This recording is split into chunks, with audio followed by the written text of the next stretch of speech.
Hey team! Before this video even starts, I would like to preface all of this by saying these are simply my stream of consciousness opinions and are in no way an attack on the Inanimate Insanity crew. Justin, Adam, Brian are some of my biggest creative inspirations, and all three of them are such sweethearts. They have this level of engagement with the fandom. They put this love into their craft that I find very admirable. It should go without saying that I have a lot of respect for them. But I'm just warning you now, this video is me spewing my own thoughts and opinions to the camera, so just you be aware, alright? The OSC can be a very witch-hunty place, so I thought I should cover my bases a bit by clarifying that yes, I do like the show, and no, nothing in this video is meant to be hostile towards the core three. This is just me rambling off the top of my head, very little script, just going for it. Okay? That being said, I think they fumbled the ball with Season 3. Season 3 of Inanimate Insanity was supposed to be, at least, a self-declared return to the fun, lighthearted, and silly vibe of Season 1. As a concept, that was a great idea.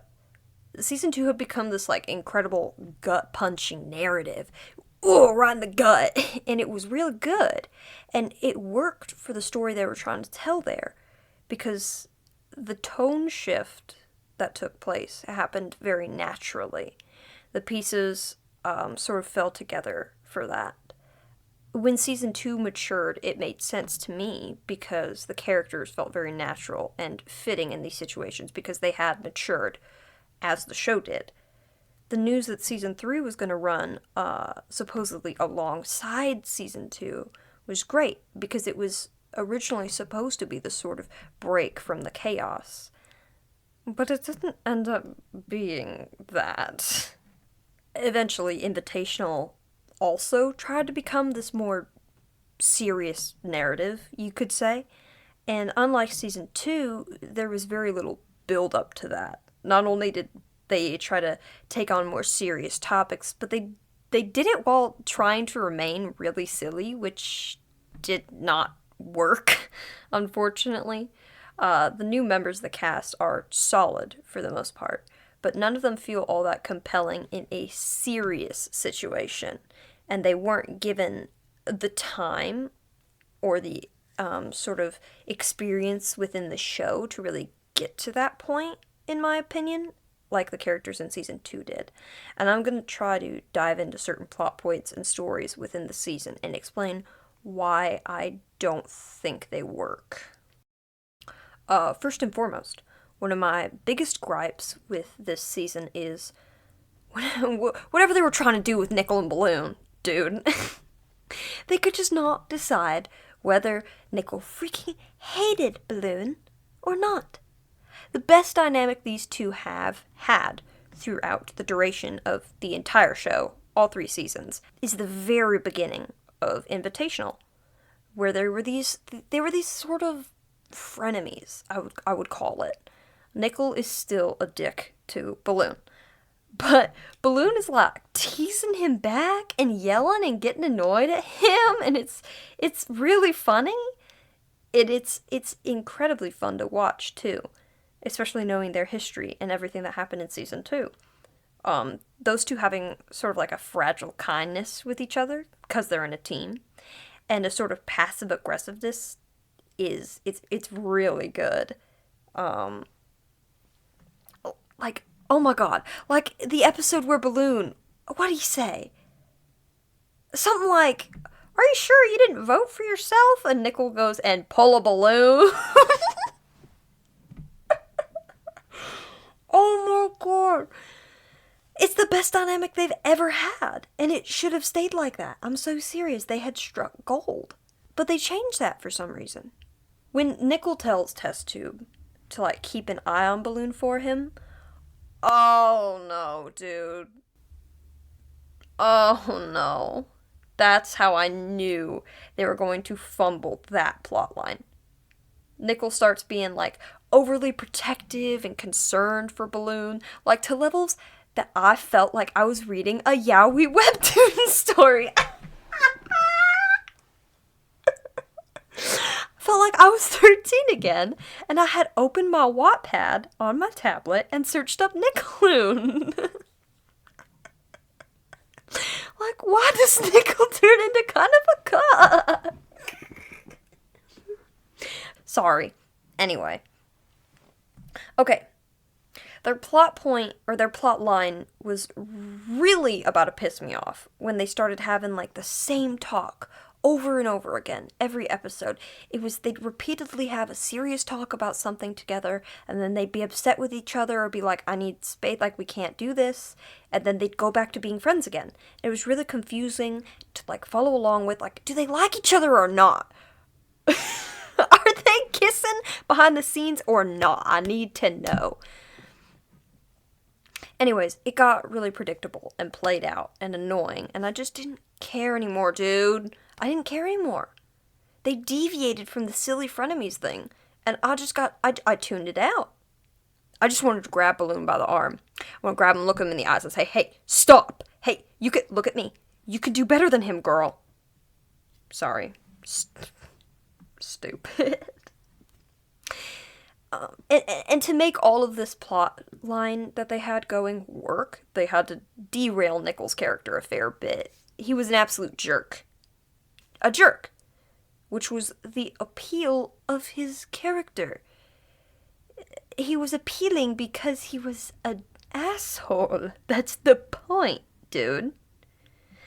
And then he just kind of became like Balloon's cheerleader, which was really annoying. I don't want him, quote-unquote, redeemed. He was an interesting character before. And that plays into this problem that Invitational has, where it just plays it extremely safe with its characters after a certain point.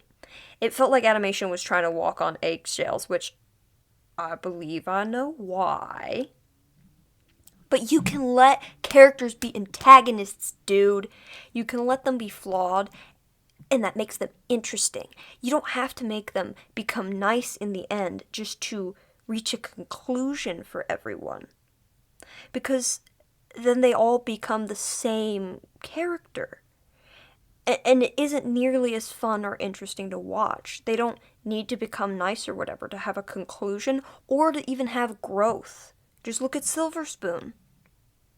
Anyway, that's all I wanted to say about that. Those two going from frenemies to whatever you'd call them now was like the fall of the Roman Empire to me. It was the worst thing that ever happened to me. But moving right along, I do have to talk about Cabby. Now, Cabby at the end of the season, I do not like her. I don't know who that imposter is that took her place on Indefinite Island and came back into the game, but it is not my girl. Cabby was introduced as this, like, sort of snarky, engaging, know-it-all character. I was like, yes, dude, here we fucking go. Sorry, swearing.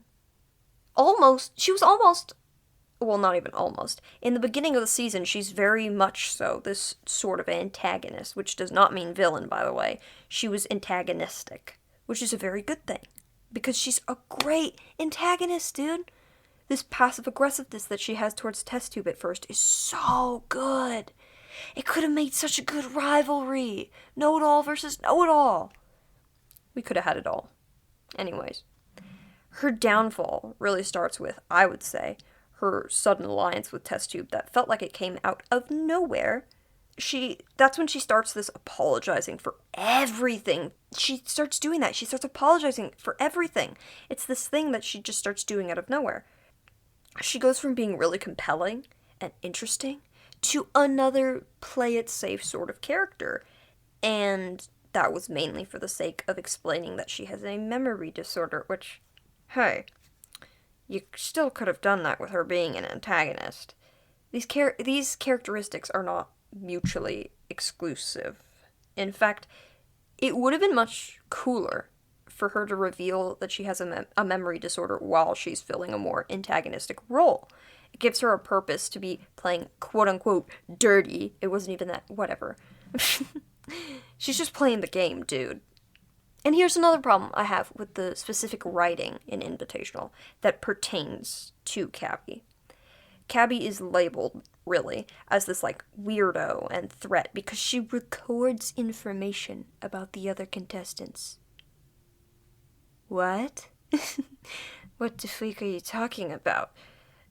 She's labeled this by fan, which is even funnier because that's extremely hypocritical and backwards of him, because he basically does the exact same thing, dude. He just does it in a different way. He obsesses over the other characters, canonically, to the point where he runs a blog about them, writes fan fictions about them, dude, and literally creates a robot of a dead player with, hey, he never knew her, he was not friends with her, didn't even know her personally, and he's never, like, ridiculed or called out for it.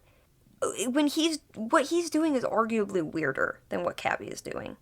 Fans are always going to favor him because he's silly and quirky, and Cabby is annoying or something to a lot of them. Whatever.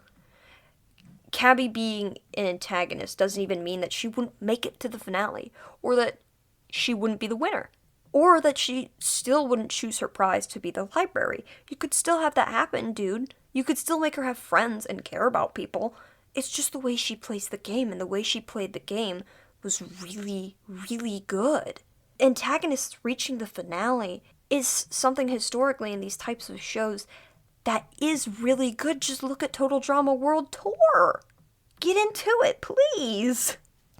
And here's another thing. A finale where Balloon is up against two antagonistic characters, Silver Spoon and, hypothetically, Cabby, would go so hard. Just imagine a world where that happened. Because he would see two people who, hey, played by the rules he gave himself in the first season, the same playing style that failed miserably for him and arguably ruined his life. He would see them succeeding with it in the finale. I would lose my mind. It would have been so good, dude.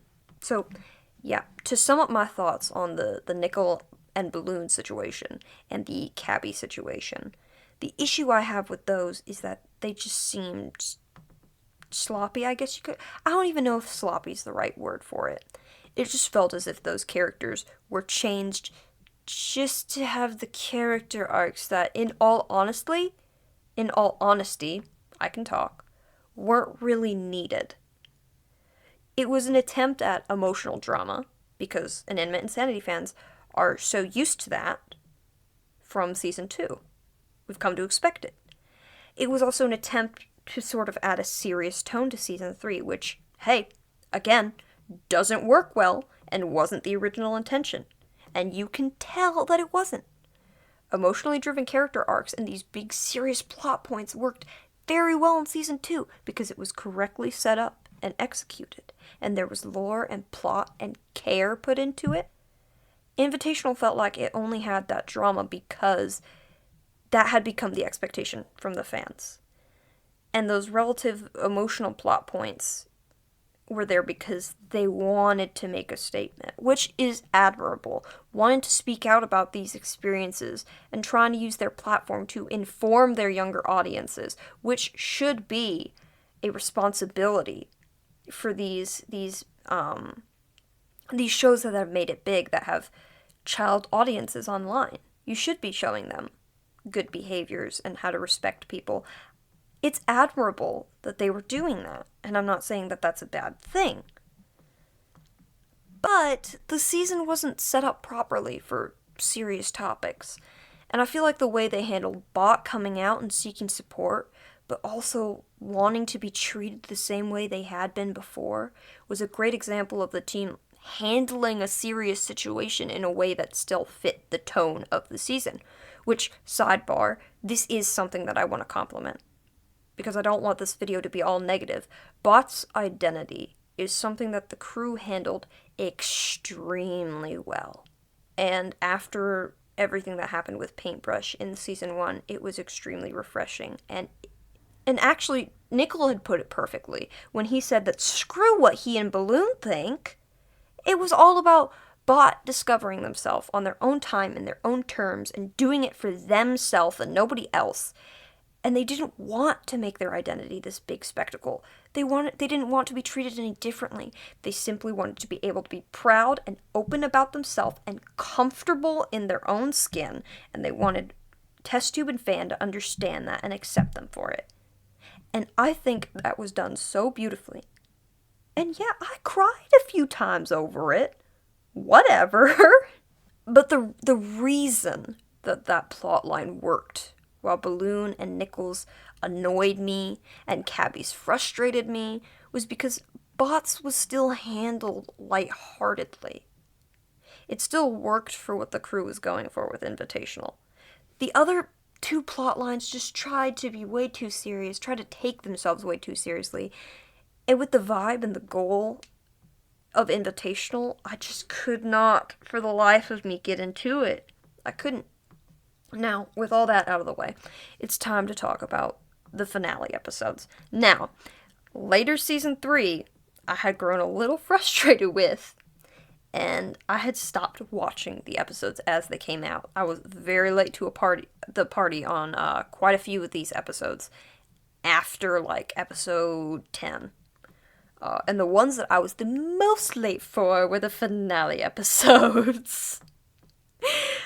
I watched them for the first time at the very beginning of this month, and I did not like them.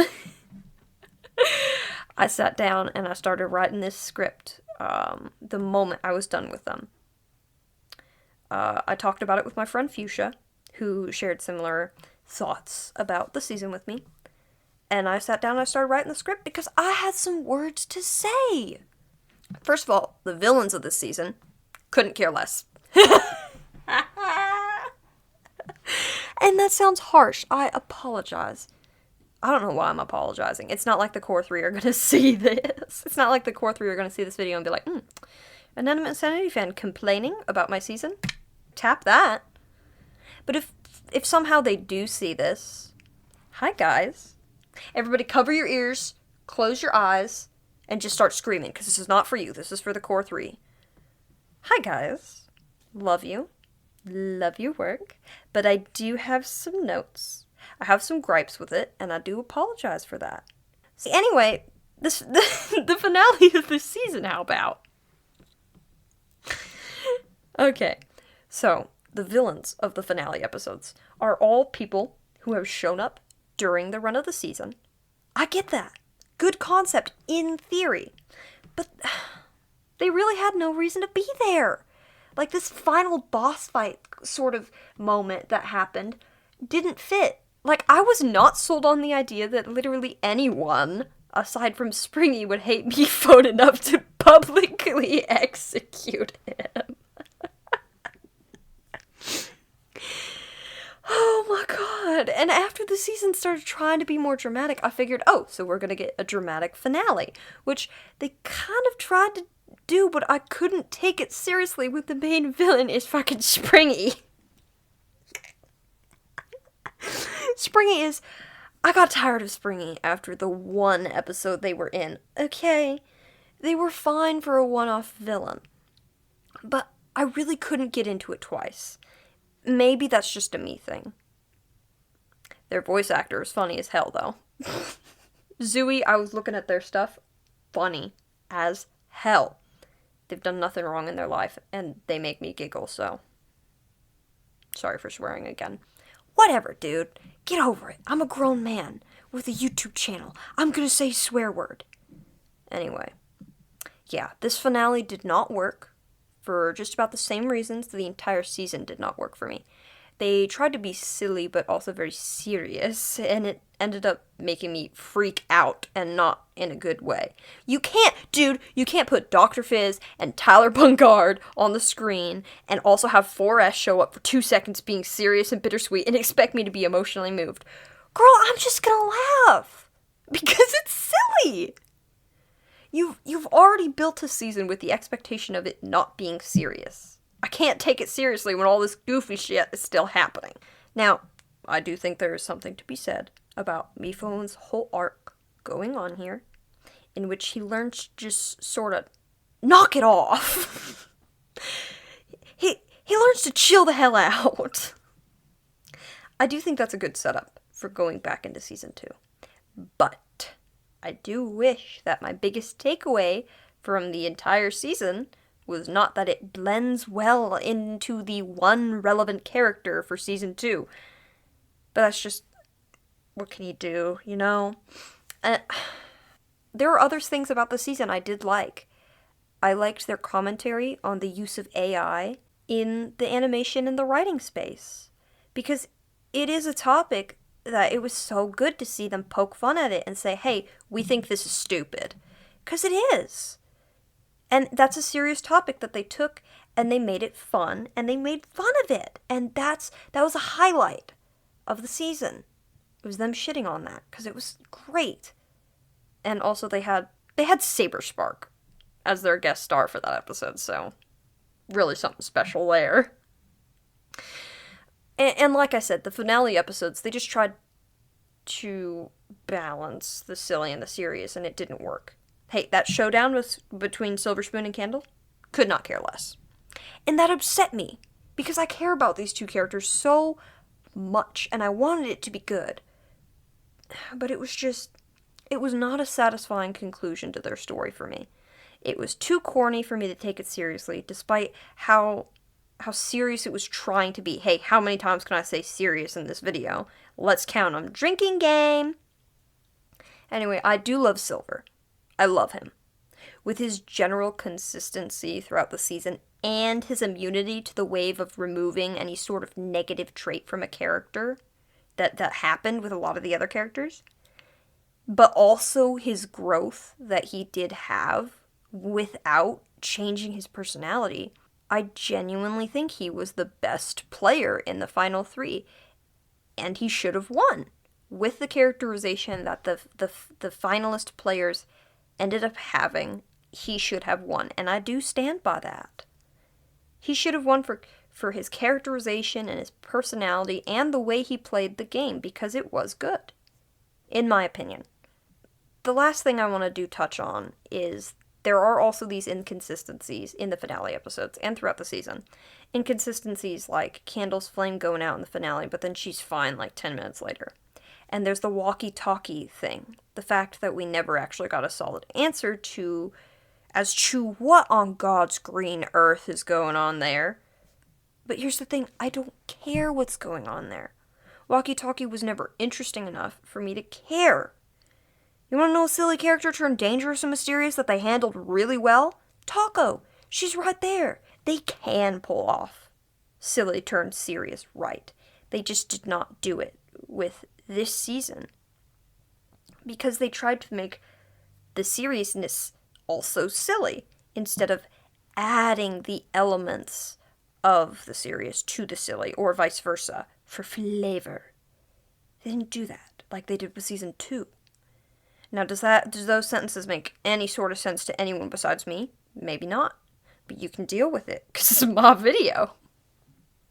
So, closing thoughts.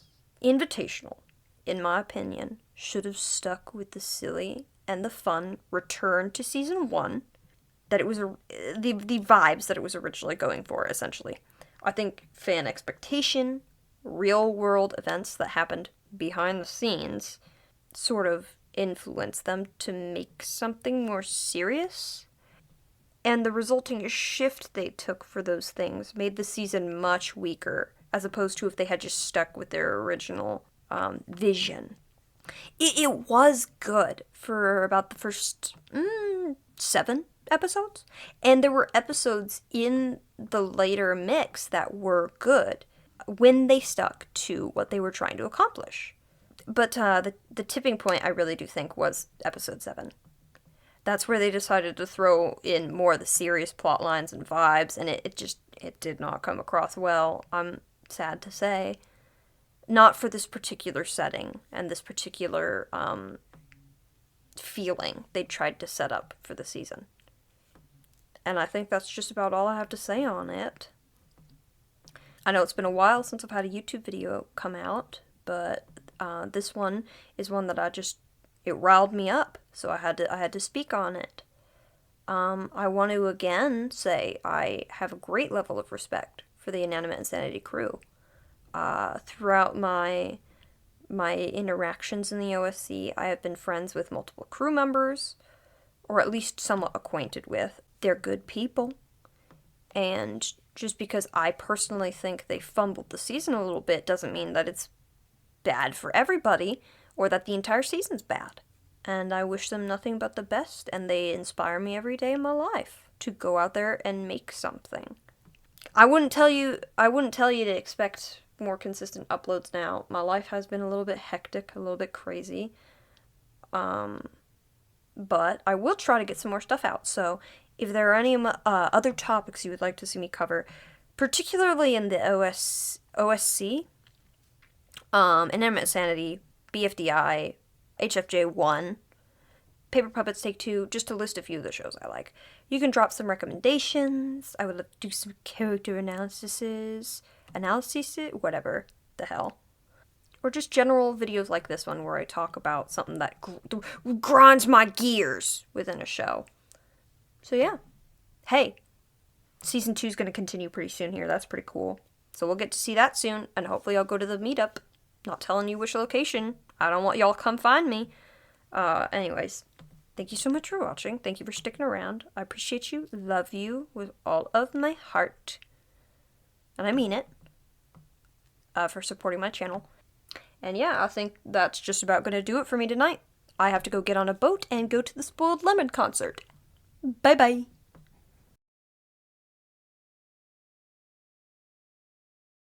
Yo, Balloon, I'm in love with you, but I don't think our relationship is real because I have luck powers, and I'm gonna be sad if you're not a real friend, despite the fact that you've confirmed this to me on numerous occasions. Oh, Nickel, this makes me really fucking mad, and I'm gonna cry and piss my pants now. Oh, wait, Balloon, I didn't mean it. No, Balloon. Oh, God.